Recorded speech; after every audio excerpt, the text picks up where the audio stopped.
My best friend stood in my living room, keys dangling from her fingers, and said with that rehearsed sympathy, "I think it's better this way. You understand, right?" She was taking the apartment, our apartment, the one I'd co-signed for, the one my credit had guaranteed when hers couldn't. Taking it and the boyfriend I'd introduced her to, the boyfriend who wouldn't meet my eyes as he carried boxes past me like I was already a ghost. I didn't scream. I didn't beg. I just nodded, watched them leave, and then sat in the empty space where my couch used to be, realizing I'd furnished her entire life while dismantling my own. Before I tell you how I clawed my way back, tell me, have you ever loved someone so much you forgot to save any love for yourself? And when they finally showed you who they really were, did you believe them? People say trust is earned, but I gave mine away like loose change. For 15 years, I handed Jenna everything: my time, my money, my passwords, my secrets. We met in high school, bonded over terrible cafeteria pizza and dreams too big for our small town.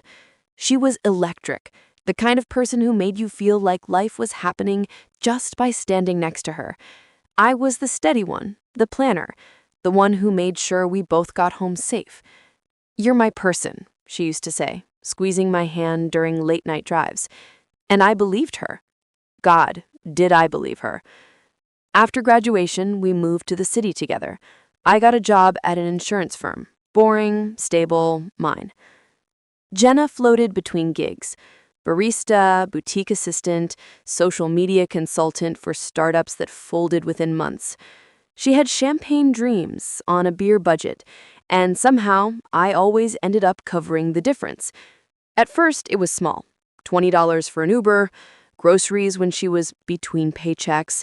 Then it grew. Rent when her freelance client ghosted, her phone bill when she needed to stay connected for opportunities. I'd check my bank account and watch the numbers drop, but she'd flash that smile, the one that made you feel chosen, and say, "I don't know what I'd do without you." I told myself friendship meant showing up. It meant sacrifice. Marcus, my coworker, saw through it before I did. We'd grab coffee sometimes, and he'd listen to my stories about Jenna's latest crisis with this expression that was half pity, half disbelief. "She's using you," he said one Tuesday, stirring sugar into his espresso. "She's struggling," I countered. "That's what friends do. We help." "Help is temporary," he said quietly. "What you're doing is permanent." I laughed it off. Marcus didn't understand. He didn't know Jenna like I did. The girl who stayed up all night when my mom died, who knew my coffee order by heart, who made me feel less alone in a city of millions. But Marcus was right. I just wasn't ready to see it yet. The apartment thing happened on a Thursday. Jenna's landlord was selling her building, and she was panicking. We met for lunch, and she grabbed my hands across the table like she was drowning. "I found the perfect place," she said, eyes wide.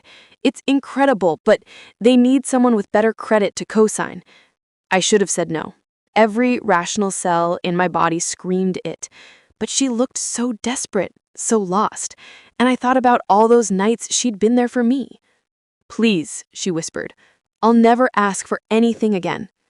I co-signed the lease that weekend. For 6 months, everything seemed fine. She paid her portion on time, texted me photos of the space, invited me over for wine and reality TV marathons. I felt good about it, like I'd actually helped her build something stable. Then I met Daniel. I'd matched with him on a dating app, and we clicked immediately. He was an architect with kind eyes and this laugh that made you want to keep talking just to hear it again. On our third date, I brought him to Jenna's place for a casual hangout. I wanted my best friend to meet the guy I was falling for. She answered the door in a sundress I'd never seen, hair curled, makeup perfect. "You must be Daniel," she said, and something in her voice made my stomach twist. That night, she was different, animated in a way that felt performative, laughing too loud at his jokes, touching his arm when she made a point. I told myself I was being paranoid, jealous for no reason, but Daniel started texting her. Just friendly stuff at first. Recommendations for furniture, contractor contacts for a shelf she wanted installed. Then she'd screenshot their conversations and send them to me. Your boyfriend is so helpful. The possessive sting of your boyfriend should have been a warning. 2 months in, Daniel started working late more often. Weekend plans got canceled. He was distant during our calls, distracted when we were together. I asked what was wrong, and he'd smile that apologetic smile and say, "Just work stress, I'm sorry." I wanted to believe him. Jenna invited me over on a Saturday, said she needed advice about a guy she was seeing. When I got there, her apartment smelled like his cologne, the one I'd helped Daniel pick out for his birthday.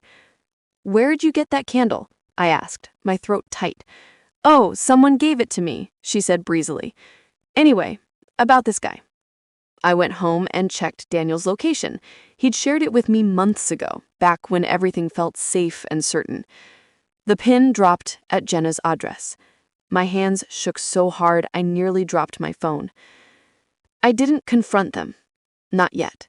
I spent 3 days collecting evidence like I was building a case. Screenshots, timestamps, credit card statements showing dinners I wasn't invited to. Marcus found me crying in the office bathroom on Wednesday. "What happened?" he asked, handing me paper towels. I told him everything. He didn't say, "I told you so."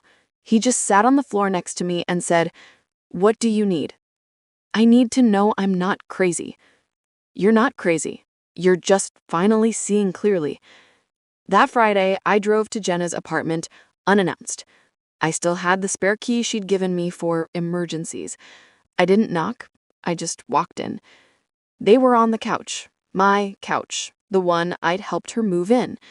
Daniel jumped up so fast, he knocked over a wine glass. Jenna just sat there, frozen.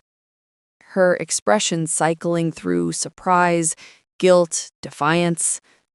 "It's not what it looks like," Daniel started. I held up my hand. "Don't." Jenna found her voice then, small and sharp. "We didn't mean for this to happen." "How long?"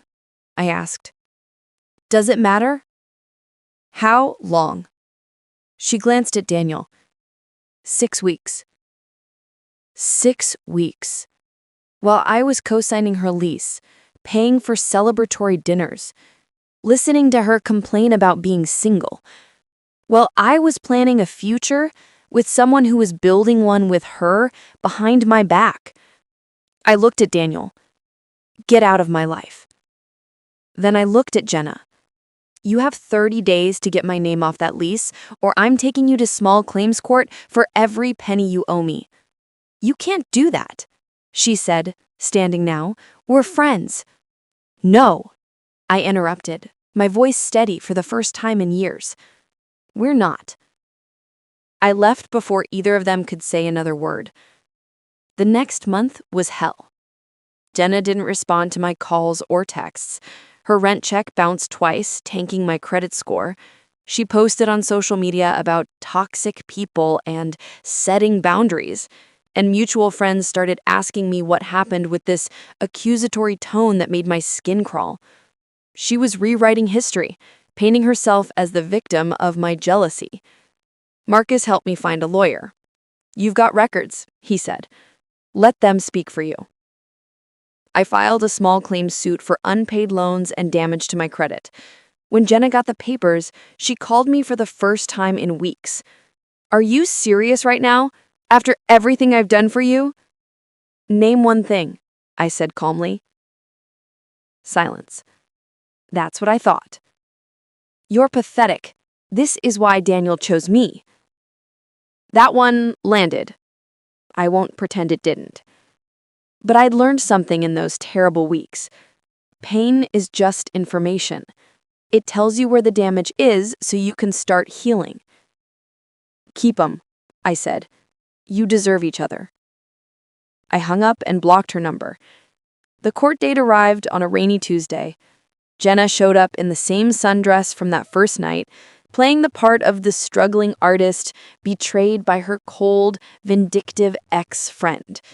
She had Daniel with her, for support, sitting in the back row like a prop. When it was my turn to speak, I laid it all out. Bank statements showing 2 years of loans never repaid. The co-signed lease she defaulted on. Text messages where she promised to pay me back next month for 24 months straight. The judge listened, expression unreadable. When I finished, she turned to Jenna. Do you dispute any of these claims? Jenna's lawyer, some guy she'd probably charmed into working cheap, cleared his throat. Your Honor, my client contends these were gifts, not loans. I pulled out the folder Marcus had helped me organize. I have text messages where she explicitly calls them loans and promises repayment. Would you like to see them? The judge nodded. I handed them over. 5 minutes later, she ruled in my favor. Jenna owed me $8,400 plus court costs and was ordered to remove my name from the lease within 14 days. Jenna's face went white. Daniel shifted uncomfortably. I felt nothing, not vindication, not satisfaction, just exhaustion and a strange, hollow relief. Outside the courthouse, Marcus was waiting for coffee. How do you feel? He asked. Broke, I admitted. My credit's destroyed, I'm single, and I just lost my best friend. You didn't lose a friend, Marcus said gently. You escaped a parasite. I wanted to argue, but I couldn't. The money came in installments over 6 months. Jenna paid in bitter, irregular chunks, each transaction a silent accusation. I put every penny toward rebuilding my credit and finding a new apartment, a small studio with decent light and absolutely no roommates. I deleted social media for a while, started therapy, learned that trauma bonding isn't the same as friendship, that being needed isn't the same as being valued. Marcus became a real friend, the kind who showed up without being asked, who called me on my birthday, who never made me feel like I owed him for basic decency. That's just what people do, he said, when I thanked him the 100th time. Not in my experience, I replied. Then you've been around the wrong people. He was right. Again. 6 months after the court date, I ran into Jenna at a coffee shop. She was alone, scrolling through her phone with this practiced disinterest. I could have walked past. Should have, probably. But something made me stop. Hey, I said. She looked up, startled. Oh, hi. An awkward silence stretched between us. How are you? I asked, genuinely curious. Fine, she said coldly. Then, after a pause, Daniel and I broke up. I didn't feel the satisfaction I thought I would. Just a tired sort of sadness. I'm sorry, I said, and meant it. She studied me, suspicious. Are you really? Yeah, I wouldn't wish that kind of betrayal on anyone. Her expression cracked, just for a second, and I saw the girl I used to know, scared and small and desperate for someone to tell her she was enough. I didn't mean for this to happen, she said quietly. I know, but it did. I never wanted to hurt you. But you did, and you didn't care enough to stop. She flinched. I cared. Not enough, I said gently. Not when it mattered. We stood there in the coffee shop doorway, years of friendship and betrayal hanging in the air like smoke. I'm sorry, she whispered finally. For all of it. I know you are, but sorry doesn't undo the damage. I meant it as closure, not cruelty, but she took it like a slap. She grabbed her bag and brushed past me, out into the cold afternoon. I didn't chase her, didn't call after her. Just let her go. Marcus asked me later if I felt better after seeing her. I don't know, I admitted. It didn't change anything. It wasn't supposed to, he said. Some people teach you what you won't tolerate anymore. That's their whole purpose in your life. He was right. Again.